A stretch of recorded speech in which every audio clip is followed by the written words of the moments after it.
Hey, everybody. Thanks for being with us. I appreciate you joining us on Monday, our last day in the text of Luke. We will spend a couple days reflecting on Luke, but today we get to the end, and we don't have much, honestly, just a couple of verses here as we close out the gospel. One of the things that is interesting about this text, really, I would say maybe two things before we read it.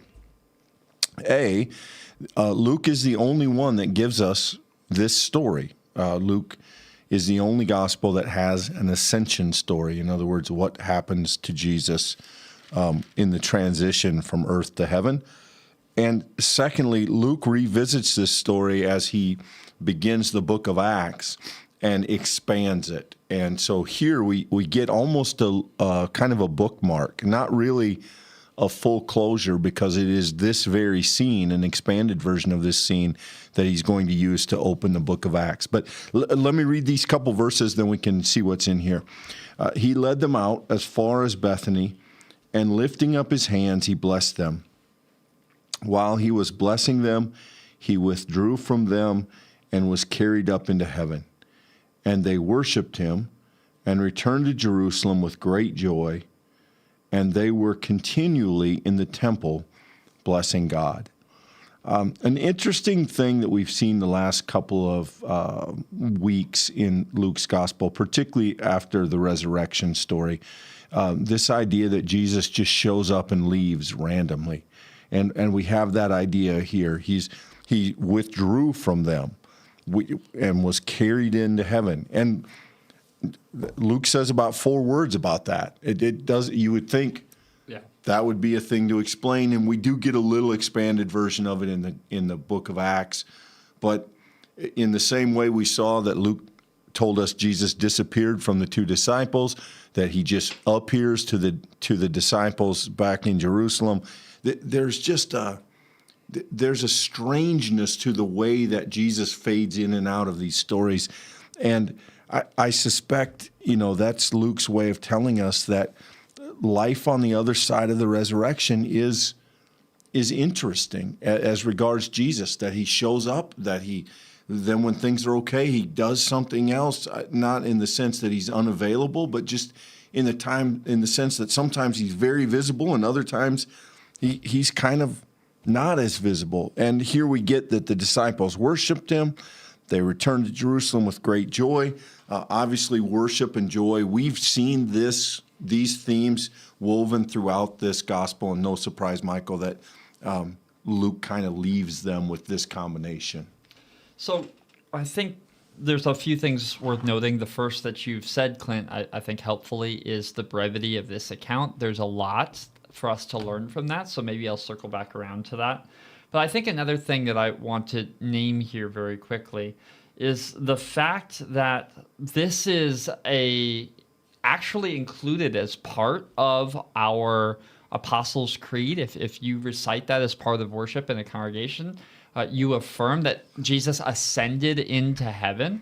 And here, this is Luke's account of it. This is all that Luke thinks you need to know for a life of faith and discipleship, is right here, is that Jesus led them out, he blessed them, then he was ascended into heaven, he was carried up, and then they went back to Jerusalem. And of course, we have, Clint, what you've named in previous conversations, the movement that immediately happens. You see Jesus ascend, and then you are immediately sent back to Jerusalem. I think it needs reminded that this is part 1 of Luke, Acts is part 2 of Luke, and so we get this idea that when they go to Jerusalem, it's not just a party. They're praying. They're actively yearning and seeking for the promise that Jesus has offered. And that's going to come to pass, but we're not there. What you need to know about Jesus' life is that he ascended, and there is a kind of good news in that.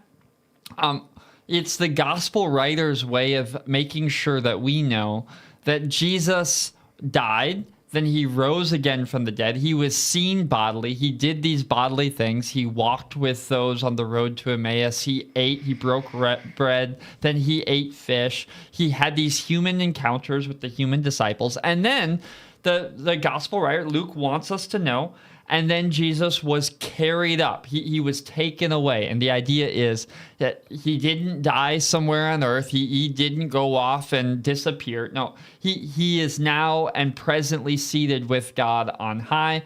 And that is the place then that Christians direct our attention. When we think of Jesus, we think of him as the living one, the one who is with God. And it's that ascension which is important for us to understand the whole of the Christian story, where it's important for us to understand our place in that story.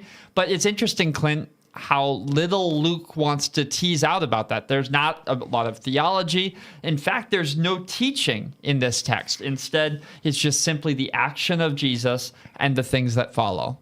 Yeah, and I think if anything, Luke leaves us seeds. He leaves us these words here. So what is Jesus' last act is to bless them.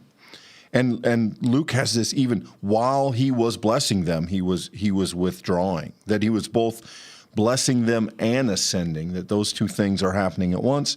Then there's worship, there's joy, and then they were continually in the temple blessing God. And so you can already begin to feel Luke shifting toward what comes next. Now that Jesus is resurrected, the living Christ, now he's being taken up into heaven. What is the aftermath of living with the knowledge that Jesus is the risen Son of God? It's worship, and it's joy, and it's continually blessing God, in this case in the temple, but probably I think it would be fair to expand that to say in community. Even I think Luke might let us say in church, in the body of Christ, which is going to be a compelling theme as we would move to the book of Acts. And I think, this is a very interesting way to end this story. And I think it makes most sense when you realize Luke sees this connected to the story that he's going to go on and tell next.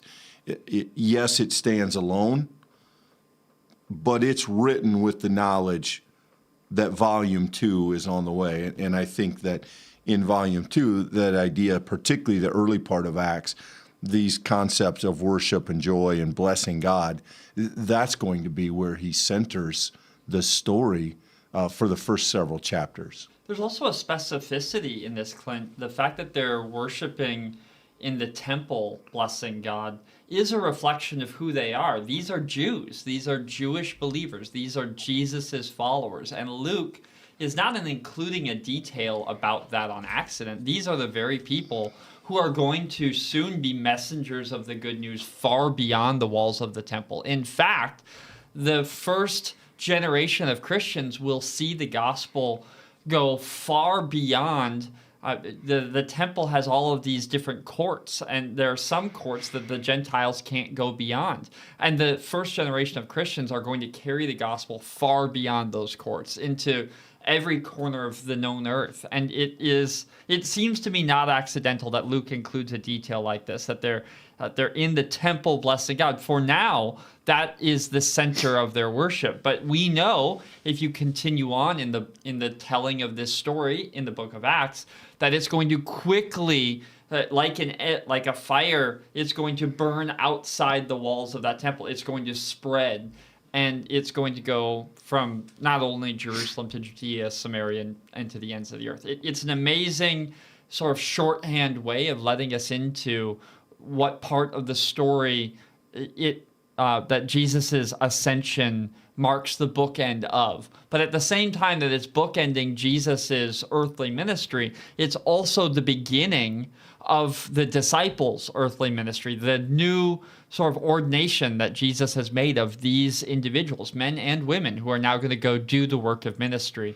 And it's an amazing, short, just a few words really in English, but an incredible meaning, an incredible reminder to us that it's not the specificity of the moment that Jesus leaves, it's the specificity of the lives and the action that follows Jesus' ascension. It has something to do with how we live, not just what Jesus did. Because a celebrity, Clint, you could you could imagine if this was the telling of a celebrity's life, they would want their last word to be a witty saying or a thoughtful, creative word. No, not the Bible writers. They're not interested in leaving Jesus as if that's the end of his story. They're interested in us seeing ourselves included in the things that follow his story. And that's what makes this a gospel telling and not just another sort of who's who story. It's pretty subtle. I think it could easily maybe be missed, but the one thing that is conspicuously absent from these last verses is Jesus' voice. Jesus doesn't say anything. Luke doesn't record Jesus' final words in this part of the story. To find those, you have to go up just a couple of verses. It is written that the Messiah is to suffer and rise from the dead on the third day. Repentance and forgiveness of sins is to be proclaimed in his name to all the nations, beginning in Jerusalem. You are witnesses of these things, and I'm sending upon you what my Father promised. So stay here in the city until you've been clothed with power on high. Those are the last words that Jesus speaks. And this blessing that is given is unnamed or unrecorded. And we don't get that. So to find the last thing Jesus says is a word to the disciples of explanation, of sending, and of promise. And now we get, in these last three verses, we get their response to that. And I think it is kind of, I think if you've been with us, if you've slogged through this gospel with us, first of all, thank you. And second of all, I think it's a fitting end. Worship and joy and blessing God. These are remarkably important themes to Luke, and we'll reflect on that further maybe tomorrow or the day after. But an interesting way for Luke to wrap up the story, and I think, as we've seen so many times, a very well done piece of writing. I would have to consult the commentaries to make sure that there's textual reason for this, Clint. But I can't help but think of Jesus's first sermon in his home synagogue. And I remember that conversation which we talked about how the beginning of Jesus's ministry ended in him being led out of the church so that he could be thrown off a cliff. And here, Jesus is leading the disciples out, and it is as he blesses them that he ascends in front of them. It strikes me that there's a kind of beautiful simplicity throughout the entire book of Luke. You can see how Luke doesn't give us Matthew 28 with the go into all the world, baptizing and making disciples. This is an understated, and that does not mean not elegant or not beautiful. I think what this text does is it says with an incredible economy of words what you need to know for the substance of faith, and then also with it the implication of what that might mean as we as Christians seek to live out that faith. That the thing that the disciples do is an invitation for us also. So when Jesus blesses his disciples, then we're reminded that we too should live lives of great joy, that we should constantly and continually, as you've already said, Clint, live inside a community of blessing, to be in the midst of Christian worship and celebration. There's both history being told in the sense of what happened. There also is instruction being given here. So therefore, he has ascended. This is what we are to do. And by the way, joy is an interesting thing to follow. We just literally words previous had fear and had confusion and had all of these things. So it's amazing how we can even see this arc that has happened so quickly for these disciples. They've now come to be as full witnesses to the truth. He is resurrected. He's now ascended, and all that's left is joy. That's an amazing place to leave a story, and a kind of an open-ended, almost a what will you do with this kind of question mark that hangs over it. I think so, and last thing I would say is that I think Luke, even down to the language, helps us get there. verse 53, he was blessing them, he withdrew from them, carried up into heaven. And this isn't quite as, maybe in the Greek, this isn't quite as noticeable as it is in English, where we try to be careful with our conjunctions. But read verse 52 carefully. And they worshiped him, and returned to Jerusalem with great joy, and they were continually in the temple blessing God. So in three separate instances, including starting a sentence with and, Luke is trying to connect what happens next with the disciples with the fact that Jesus has blessed them and been ascended. And again, not to overstate this, but if you know anything about the book of Acts, it is the perfect bridge. And so, again, as always, we see Luke as a very thoughtful writer. I want to just add voice to the gratitude that some of you we know have been with us for this entire journey. You made it through more than 100 separate studies of Luke. We're grateful that you would have spent this time with us. That's a significant investment, and we certainly hope that it's been time that's been generative for you, and that you have felt both engaged by this incredible text, and that it has been a witness to you, to the faith of Jesus Christ, that you might be a witness to that faith. Friends, we will, in the next couple of days, we will circle back around for a few more conversations looking at some of the overarching themes of Luke. If you just found this video, those might be good videos to look at to help you find an orientation to this huge gospel with a lot of amazing aspects. Certainly subscribe to the channel so you can get those videos as well as the study that is going to follow our study of Luke. And do give this video a like. If you've made it this far, hit that like button and certainly celebrate the journey we've had together thus far. Hope you're blessed. We'll see you soon. I would also just add to that, if I could, Michael, Yeah, that please.